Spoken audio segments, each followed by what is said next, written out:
शेखपुरा के बरबीघा में कार्यपालक पदाधिकारी कुमार ऋत्विक के नेतृत्व में चला जागरूकता अभियान। बरबीघा पुलिस ने भी किया सहयोग। दुकानदारों को दी गई सोशल डिस्टेंसिंग की नसीहत। भीड़ लगाकर दुकानदारी करने पर एक दुकान को किया सील। वहीं बिना मास्क वाले लोगों सर वसूला जुर्माना। बताते चलें कि इस जिले में अभी सबसे ज्यादा पॉजिटिव आंकड़े बरबीघा में ही मिल रहे हैं।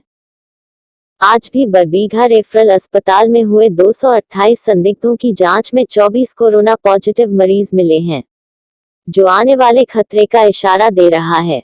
मास्क और सोशल डिस्टेंसिंग का पालन करें।